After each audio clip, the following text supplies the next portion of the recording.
History was made today in the Texas Capitol as Republican Attorney General Ken Paxton becomes the highest-ranking official to become impeached in more than a century.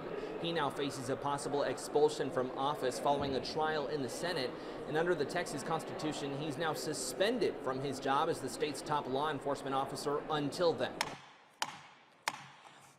The House will come to order. Texas top law enforcement officer formally accused of committing crimes. Republican Attorney General Ken Paxton has officially been impeached by the Texas legislature after a House investigation alleges he obstructed justice, lied to the government, and abused his office, among several other accusations. Either this is going to be the beginning of the end of his criminal reign, or God help us with the harms that will come to all Texans if he is allowed to stay the top cop on the take.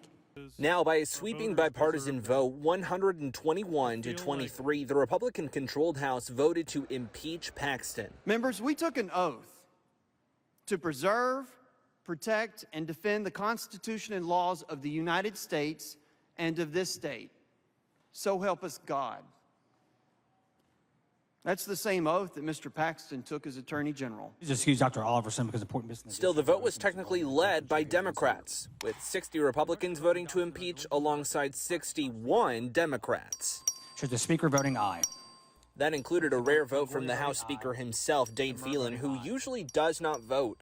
You might recall the public spectacle largely began when Paxton called on Phelan to resign, only for news to come forward of a covert, months-long investigation into Paxton's legal history just minutes later.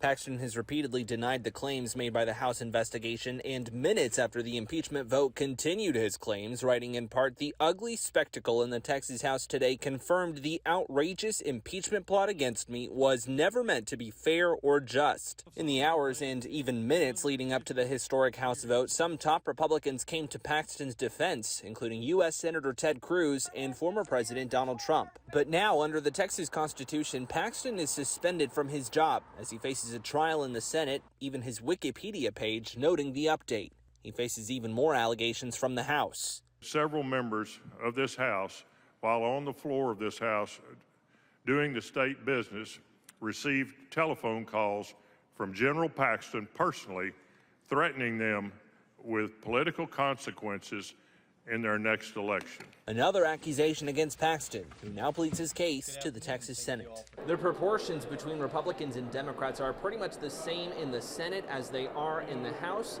And the Senate only needs a simple majority to convict. That's going to be 16 members, possibly removing Paxton from office.